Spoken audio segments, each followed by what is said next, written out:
Hey everybody, Max here. I'm going to build a small 200 watt solar charging station for my house.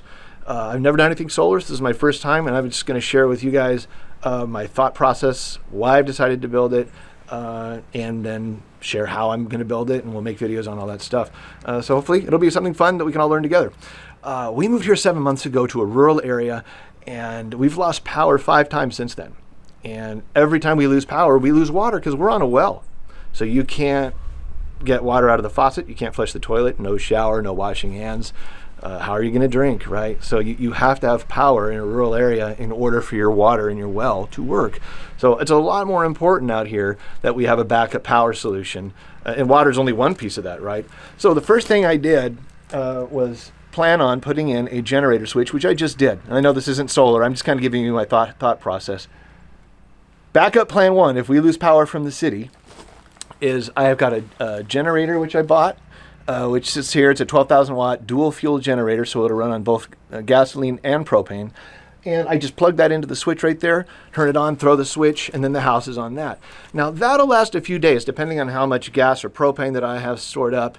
I think absolutely the vast majority of outages, your routine outages due to weather or whatever, the generator solution is going to be perfect. We're going to still be able to have some lights, some refrigeration. We're going to be able to have the well working.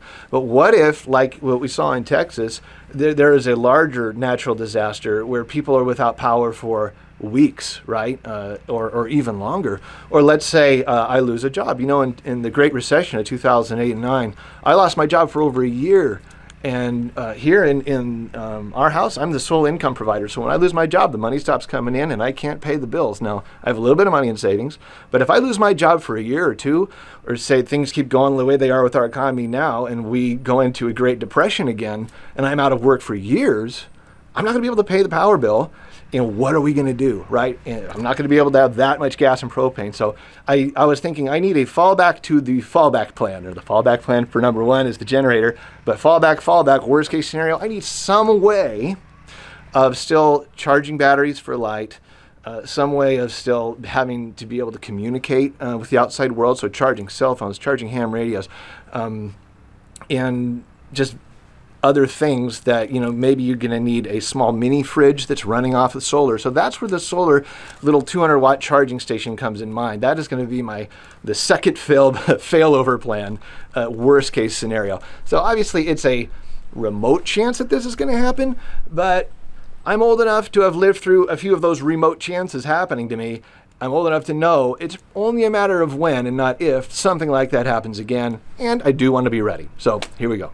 All right, so we're out here in my detached garage, and here's what I'm thinking. I've got rechargeable batteries for the house that I run all kinds of things on. So I've got these. I'll put a link in the description for you where I got these. But I can charge A's, double A's, triple A's, B's and C's, 9 volts. And keep those charging at all times. And that's one of the things I'm going to do with this system is just put all of this out there permanently on the solar charger. And even if I never use this in an extreme emergency, I've got free battery charging essentially, other than the cost of building the thing. I've always got the sun charging the batteries for the house. I use those batteries in, the most important thing is light. I've got a lot of these that are sitting around the house in various rooms in case of emergency, all running on rechargeable batteries. I've got a flashlight that I carry with me at all times that also runs on this rechargeable battery. Communications, right? I've got ham radio, which is tuned to local repeater channels. I've got my cell phone, which I want to be able to keep charged in an extended outage. So, just some of the things that I'm thinking of running out here. So even if I was without power for weeks, at least I'd have a way to always have light in the house, always be able to communicate, hopefully, with the outside world by some means. And my stretch goal would be to have like a mini fridge out here too. So worst case, we could keep a few things refrigerated if we really had to. Say the freezers and the fridge in the house are out and everything's done. The food starts going bad. I could choose a few select things to refrigerate. We also have canned goods and things, really, really worst case scenario prepping. But, that's just the idea behind this station. This is where I'm thinking of putting it, and I'll show you why. So it's currently winter, and statistically, the vast majority of power outages are caused by weather, which do occur usually during the fall or the winter time. That's definitely been the case since we moved here. So the sun during this time of year just barely peeks over the horizon. We're in western Washington, so we don't get a ton of sun right now. It just barely peeks up over the horizon in an arc right over there, and it shines directly on this roof. And that's the detached garage roof. So I'm thinking of putting the 2 panels right there, like here, and I was standing previously right there. So I'm going to put the actual like gear of the solar gear, mount it to the wall on the inside of the garage there. 2 panels right there. I'm going to keep them low on the roof because I want to be able to get up there and install them. That's a 45-degree pitch. I don't want to put them all the way at the top. First of all, the install would be a pain in my butt.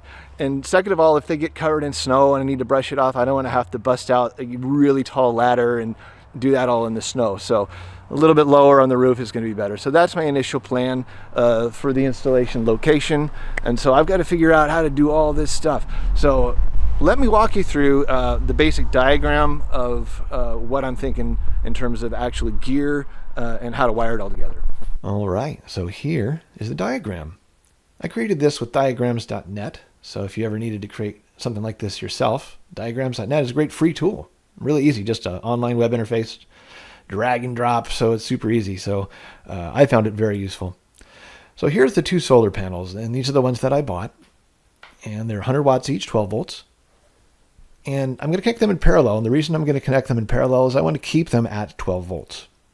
If I were to run them in series, they would add up to 24 volts. And that would be higher than the 2 12-volt batteries I have down here. So I want to keep them at 12, which is why I'm going in parallel. Wire's going to come off the roof. I've got to figure out still how to get that into the garage.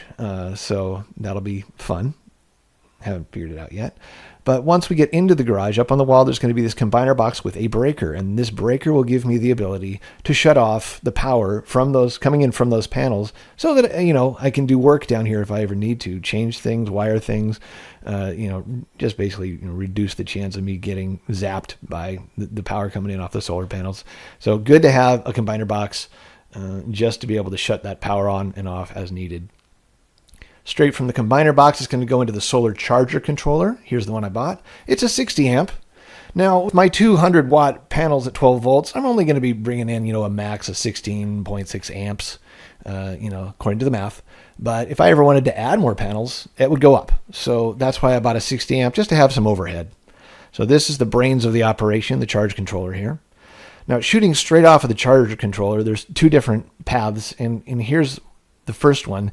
This is a dedicated output called load, but it's basically you can attach like a DC fuse panel like this one to that, and then you could attach to that a shop light or some kind of a DC component like maybe a RV fridge. The RV fridges run on DC and they're very efficient, a lot more so than like an alternating current powered fridge. So I might, if I wanted to splurge, I could buy one of those and connect it right to this. This is a nice to have for me. It's not mandatory. The majority of what I'm going to be doing is going to be, alternating current battery chargers and things, which we'll get to in a minute. But this is a nice to have. I just wanted to put it in just to have it as an option. There's another set of outputs coming off the charger controller, which are labeled battery. And those are going to run straight to the 2 batteries that I have. I bought these 2 batteries from Renogy, 100 amp hour each batteries. Deep cycle, and they're 12 volts. So combined total 200 amp hour storage. I'm hoping that's going to be enough for the components. It'll be trial and error, so we'll find out as we go. Off to the right here, straight off those batteries, I'm going to, again, have the positive go to an on-off switch so I can be safe and shut it off if I ever need to do work downstream here. And I'm going to have a fuse here also, just to make sure that things are kept safe and I don't fry things. And there's this inverter that I bought. This is a 2,000 watt inverter, and this is going to have the AC plugs, which everybody's familiar with, are the same type of plug that are in the wall of your house. So you can plug in your battery chargers here, and basically my phone charger, everything that is AC powered is going to plug into this. I'll probably have a big power strip running right off of that, and that's the bulk of the stuff in my charge setup is going to be set up over here. And then I've got a little smart shunt and a voltmeter attached to that, so I can just monitor the voltage. I chose to put this on the negative. You could technically put it on the positive, but I have read and been told by my friend Scott at Shamrock Creek on YouTube. You should check him out. He's awesome and has been super helpful in this process for me. He recommended, for safety reasons, put it on the negative. There's a lot less chance when you're messing around with stuff on the, say I forget to turn off the power and I'm changing things around here, don't want to get zapped. So put it on the negative, and that is going to be a lot safer. So that is why that's there. And that comes right back to the battery. So that is the overall plan for what I'm going to set up. Oh, and one thing I forgot to mention is I will have a little Noco Genius 5 AC charger connected to the two batteries. And this is also a nice to have. A lot of people say you shouldn't let AGM batteries, discharge below 50%. Some people say it's a myth, but, just in case, I don't want to take chances. So if those, for whatever reason, batteries are not charged enough by the solar panels and they're going to start to fall below, where they need to be, I can use the Noco to recharge them if needed. So in fact, I have that hooked up to them right now here in my office as I'm preparing for the project. I'm just keeping them kind of topped off, plugged into the AC, and the Noco is charging them up. It's also a really cool tool. I was using the Noco to charge a car battery the other day. I was using it to charge the battery in my generator, which needed to be charged. So really useful tool to have in general. And so that is what that is. So a couple final things I'll mention as I'm wrapping this up. Obviously, the solar charging station I'm building is not going to solve the problem of running the power to the well. I do have a backup plan for that, which I'll share in another video. It also isn't going to solve the problem of providing heat, which we're going to need, especially during the winter.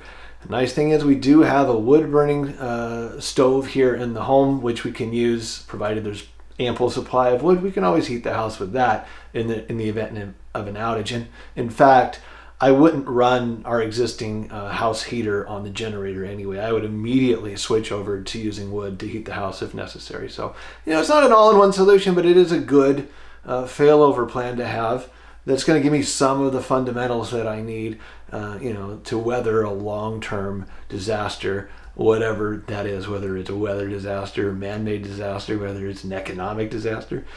Seems to be a lot of those these days, so it's good to be prepared. All right, thanks for watching. I'll make another video as I actually build the solar charging station. We'll walk through all that together.